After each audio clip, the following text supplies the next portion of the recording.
Gaman að sjá þig. Gaman að sjá þig sem leiðis. Ævinlega.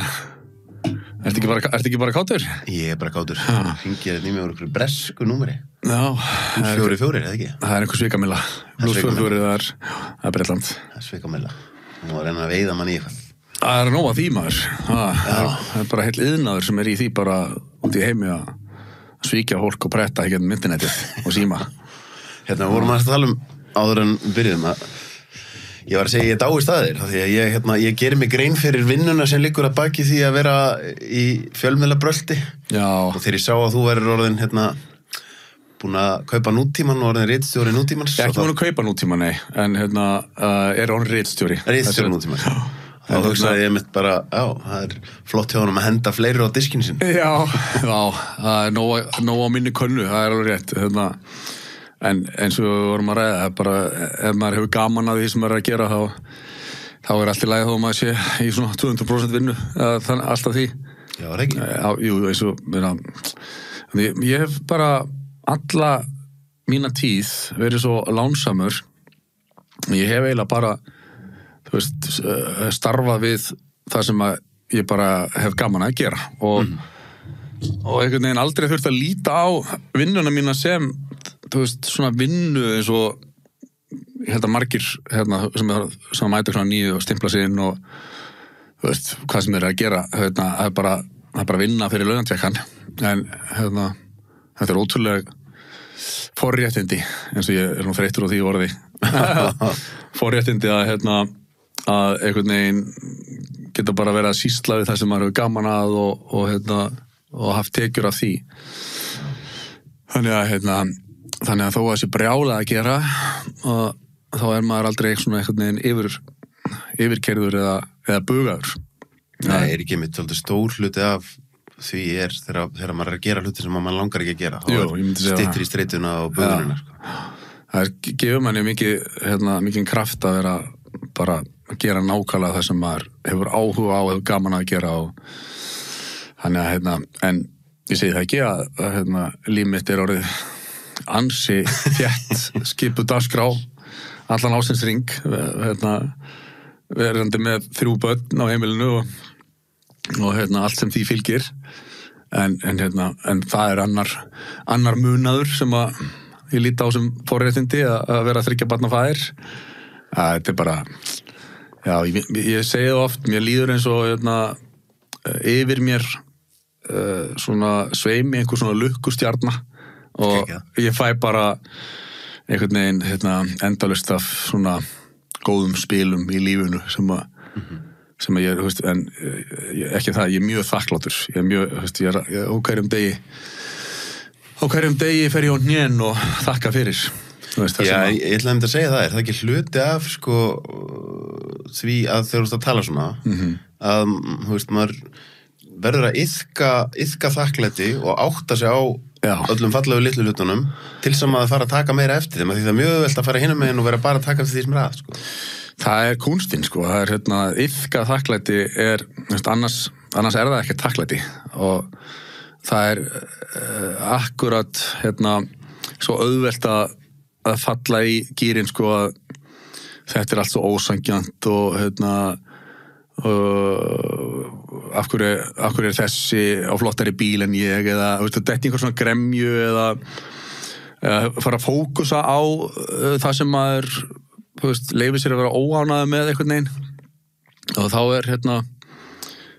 þetta klassíska bara hvort þau lifir í lífinu þannig að þú lítur svo á að glasið sé hálftómt eða hálffullt og það er mikill munur á þú sést í nákvæmlega sömu aðstöðu það er bara hvernig þú lítur á það og ef þú ert að iðka þakklæti og vera stöðugt þakklátur fyrir það sem að lífið hefur gefið þér eða það sem þú hefur þá er bara andinn yfir þér einhvern veginn allt annar það hefur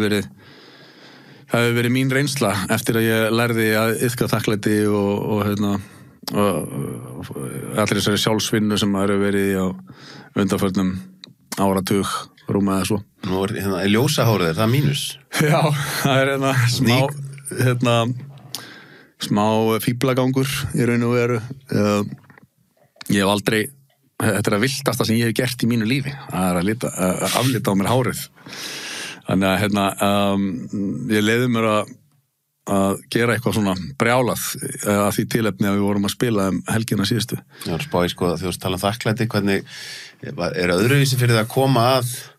því að vera að spila með mínus núna heldur þegar þú varst að því síðast? Já, algjörlega maður. Ég var einmitt að segja einhverjum það í gær. Það er 17 eða 18 ár síðan að við spiluðum saman síðast og þá eðlilega eins og allir, þá var ég bara allt önnur manneskja fyrir 17 árum síðan heldur en ég í dag. Þú getur rétt ímyndaði bara skoða sjálfa þig. Þú veist, ef þú ert heiðalegu sjálfa þig þá vita allir að maður ekkert sama manneskjan og maður var fyrir 10 árum, hvað það fyrir 17 árum. Og að stökkva í gegnum eitthvað svona portal, skilur 17 ár, þú veist, bara allt einu eru komin í nákvæmlega sömu stöðu og við vorum bara þegar við vorum að fara á svið fyrir 17 árum síðan. En það er svo margt sem er breytt og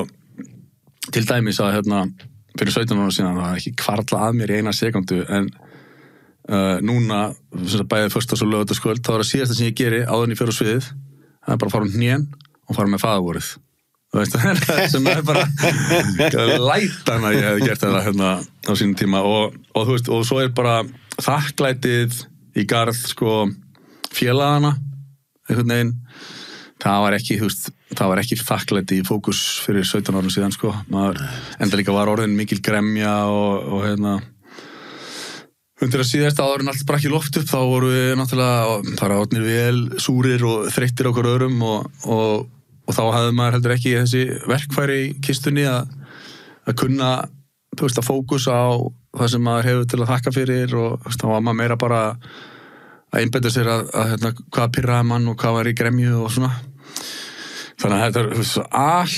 allt annað núna að koma saman og við erum náttúrulega 5 einstaklingar í hljómsveitinni og allir mjög svona ólíkir karakterar. Það er rosalega mikill karaktermunur á ykkur öllum, alveg ótrúlega mikill. Og fyrir 17 árum síðan var það náttúrulega þannig bara að þú veist að það var vandamál bara ég þol ekki hvað þú ert, þú veist, allt öðru sem ég og helvits bjániðin eða svona. En í dag er maður bara, þú veist, þvílíkt þakkláttur fyrir það. Og bara ákvað þetta er af því að þessir 5 ólíku karakterar þegar þeir síðan koma saman þá verður þessi, þú veist, þó ég segi sjálfur frá, en erfitt að tala þetta sína eigin listsköpun eða hljómsveits svona sjálfur en ég held að sjáu allir sem að til okkar þekkja eða hljómsveitarinnar eða hafi fylgst með þetta er svona, það er eitthvað magic í því hvernig þessir 5 karakterar koma saman og mynda eina heild, þessir ólíku karakterar og ég get ekki annað, ég finn það bara maður er bara þvílíkt þakkláttur fyrir þá blessun að við skildum að vera leiddir saman fyrir öllum þessum árum síðan og hafa gert allt þetta sem við gerðum saman. Þetta voru 10 ár sem við vorum bara eins og samlokur og gerðum ekkert annað en að hvort að vera djöflast inn í skúr að æfa eða ferðast heiminn á tónleikaferðalögum og spila út allt og það er bara aftur forréttindi að fá það hlutverk einhvern veginn að vera partur af einhverju svona töfrum sem að hljómsveit eins og mínus er. Það var, ég er búin að fá bæði Bjössa og Krumma í bókastin mitt og þeir eru töluðu báður þetta svona hvernig lifnaðarhættirnir voru orðnir þarna á endanum. Já,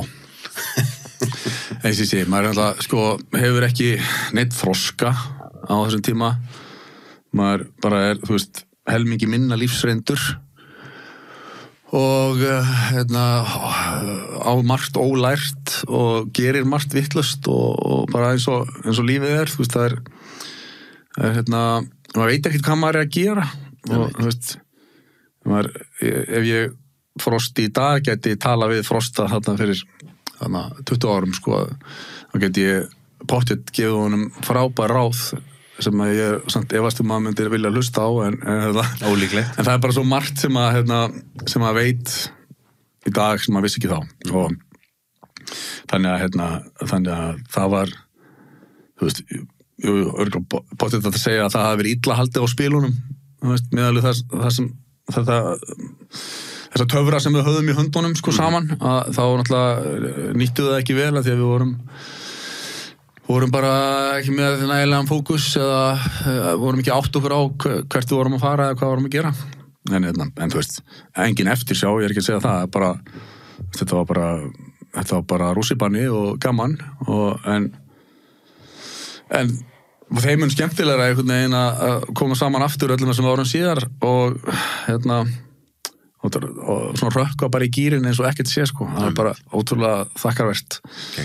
Það var alveg, þú veist, þessi tónleikar voru þú veist, við spiluðum fullt af góðum tónleikum í gamla daga og þessi tónleikar voru ekkert síðri heldur en bestu tónleikarnir fyrir 18 árum sko. Þetta var alveg bara brjáluð stemning og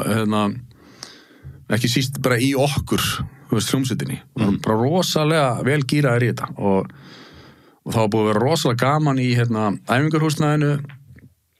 tókum nokkra vikur, vorum þetta ekkert að æfa neitt brjálaslega mikið og bara svona ein æfing á viku eða eitthvað í 5-6 vikur fyrir gig og það var svo gaman að komið svo óvart að maður hefði svona gaman að þessu orðin svona miðaldra kall ég hélt í alveg tala að ég hefði einhvern veginn í minningunni þá ég myndi bara eftir öllu þessu leiðilega sko. Já. Þú veist eitthvað að halda á magnara rótað græjum nýri bæ eða eitthvað svona bara alltaf þegar það var menninganótt eða eitthvað bara guðu sér lofa, ég er ekki að fara nýri bæ núna með græjurna mínar að fara að spila á einhverjum tróðfullum stað af fólki með sullandi bjór eitthvað svona, ég bara þoldi, ég fekk alveg græna bólur bara á klíu þegar ég hugsaði þetta en það er eins og þú veist, þá er maður greinilega bara einhvern veginn að svona fókusa á vitlausu hlutina mitt og núna einhvern veginn, þú veist, bara það er bátt þetta því að maður er búin að taka út eitthvað þroska og þá bara það er bara lífið er allt svo miklu auðveldara þegar maður er þakkláttur. Það er bara svolítið. Mér langaði bara að koma aðeins á mínusa því að ég sá hárið og þú ert náttúrulega nýkomin á þessum tónleikum. Við ætlum að tala svolítið, við ætlum að fara í stóru myndina. Eitt af því sem okkur langaði að tala er Julian Assange. Af því við erum áður búin að tala blaðamennsku og fjölmiðla og hvert er hlutverk fjölmiðla og mann eftir þessu samtali sem við áttum fyrst þar sem við vorum aðeins að debatera hvort fjölmiðla er að taka alla í viðtal.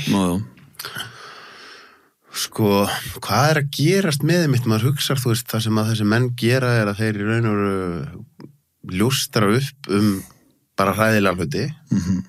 og svo er sendibúðin skotin, svo bara stinga þeim inn í eitthvað 5-falt lífstíðafangelsi og svo ég meina, Snowden er búin að vera í Rússlandi en Assange bara láta henn rotna í einhverju öryggisfangelsi. Ég mitt búin að hugsa rosalega mikið þetta ég veit ekki hverju þetta sækir svona mikið á mig en mér líður einhvern veginn eins og allir að eigi að vera að hugsa þetta og vera að tala þetta því að mér finnst vera svo augljóslega svona hrópandi,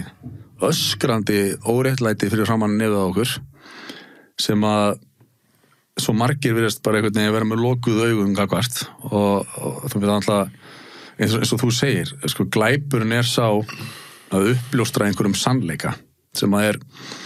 bara úr opinberum gögnum sem að eru fengin með hvaða hætti sem hvernig sem það sem að varða hvernig skattpeningum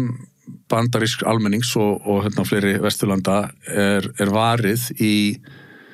bara ólöglegt hernaðarbrölt á köflum og alls konar stríðsglæpi sem þú veist, sem ekki það sem að skattgreiðandinn hefur samþykkt að borga fyrir og í raun og veru hvernig hann sá fyrir löngu síðan ég manna hann að tala Afganistan það sagði í einhverju viðtali hann Julian Assange að það væri svo augljóst að markmið þeirra sem að fara með völdin í svona átökum var ekki og er aldrei að vinna stríð eiga sem sagt successful war eða fara með sigur af hólmi í stríði, heldur markmiðið að heyja langt stríð Algjörlega. og helst endalaust stríð, þú veist, eins og í Afganistan voruð í 20 ár og ástæðan fyrir því auðvitað að vopnaframleiðendurnir sem eru sko stærsta og samt lyfjafyrirtækjum, þú veist, bara öflugasta lobbygrúpa í bandarískum stjórnmálum og eru með, þú veist, alla stjórnmálumennina í vasanum og það bara, þú veist, miljandi hagnaður á hverjum einasta degi, á hverjum einasta klukkutíma, á hverjum einasta mínútu í þessum iðnaði á meðan að stríð geisa eins og þessi og það þú veist, við sjáum þetta núna í Úkraínu að einhvern veginn, við erum daginn sem að innrásgerð í Úkraínu, þá okkur einhvern veginn algjörlega selt þetta narratív, sko, núna hefur Pútín bara vaknað, svona bara farið öfum með fram úr í morgun og hann orðinn brjálaður, sko, geðsjúkur einræðisherra sem ætlar að leggja undir sig Evrópu og þetta verður að stoppa í nafni lýðræðis og frelsis og okkur barið svona í brjóst, sko, að við erum öll að flikja okkur á bakvið NATO og styðja Úkraínu í mjög óréttlátu stríði og þú veist, og maður fær á tilfenguna, ok, hann bara bilaður, hann Putin, hann þetta með, þú veist, einhverja gamla ryðgaða skriðdreka frá sovjettímabilinu og hann að fara, þú veist, lenda í massífri mótstöðu því að Úkraínu hér bakkaður upp af Bandaríkjunum og NATO og allir í nýjustu tækni í hergagnaiðina og þetta verður bara klárað á 2 vikum, sko, Putin verður bara sendur heim með skottu á milli lappana og það auðvitað, þú veist, sko, ef þeir myndu vilja það, þá getur þeir lagt það í Úkraínu hér að hann myndi bara klára Rússana, myndi ég halda. En þeir passa að það, þú veist, það hefur verið að dæla endalausum peningum, en bara nægilega mikið til þess að, þú veist, stríðinu sé viðhaldið. Úkraínumenn geta aldrei farið með sigur á hólmi, en þeir tala samt alltaf þannig, okkur, ef við fáum bara meiri pening, ef við fáum meiri stuðning, ef við fáum þessar herþotur og fáum þessi vopn og svona, þá getum við klárað þetta. Ok, en þið ekki bara að fá það. Því við viljum ekki að þið klára þetta. Við viljum bara viðhalda endalausu stríði. Julian Assange sá þetta fyrir löngu síðan og þessi maskína sem að ræður bandarískum stjórnmálum og þar með bandarísku leyniþjónustunni og svona, hún svífst einskis. Þetta fyrir mér, sko, þá þetta ég vissi þetta ekki alltaf eða, þú veist, og tel mér svo sem ekkert vita eitt neitt, en mér finnst það vera orðið augljóst að leyniþjónustan, bandaríska og aðra vestrænar leyniþjónustur eru svo massíft mikið í áróðurs og blekkingar starfsemi gagnvart sínum eigin almenningi til þess að búa til, framleiða átök og framleiða, sko, ástæður til þess að fara í stríð og þetta allt með þetta sama markmið, sko, einhvern veginn að bara viðhalda peningatilfærslu úr vössum skattgreiðenda til þessara moldríku vopnaframleiðenda og þeirra sem eiga þau fyrirtæki og þar með þegar sko þegar einhver vogar sér að lifta fingri og segja, býttu fyrirgjöðu, hvað í gangi hérna og fara gegn narratífinu sem búið að fá alla til að almenningur bara, já, við verðum öll að standa saman í þessu og bara senda NATO-inn og eitthvað svona, þá leið og einhver mótmælir í, þá byrjar, sko, almenningurinn einhvern veginn að kvæsa á þann brjálæðing, sko, þú bara einhver Pútínsleikja og þetta hann Mattias Desmet, belgíski sálfræðingurinn, hefur greint þetta mjög vel að þetta er mass formation konsept, þegar það ert með einhver svona narratív sem þú selur fjöldanum og það leggjast allir á bakvið að, sko, eins og þetta sé heilagur sannleikur og þeir eru jafnvel tilbúinir til þess að, sko, að fórna bara sínum eigin fjölskyldumeðlimum eða, þú veist, og útiloka fólk og hvæsa á það, sko, ef þú ert ekki í sammála þessu narratífi, þá ertu bara viðbjóð. Þessi þáttur er áskriftaþáttur. Inni á sölvitryggva.is fá áskrifundur aðgengi að öllum útgefnum þáttum, aukaefni og nýjum þætti í hverri viku.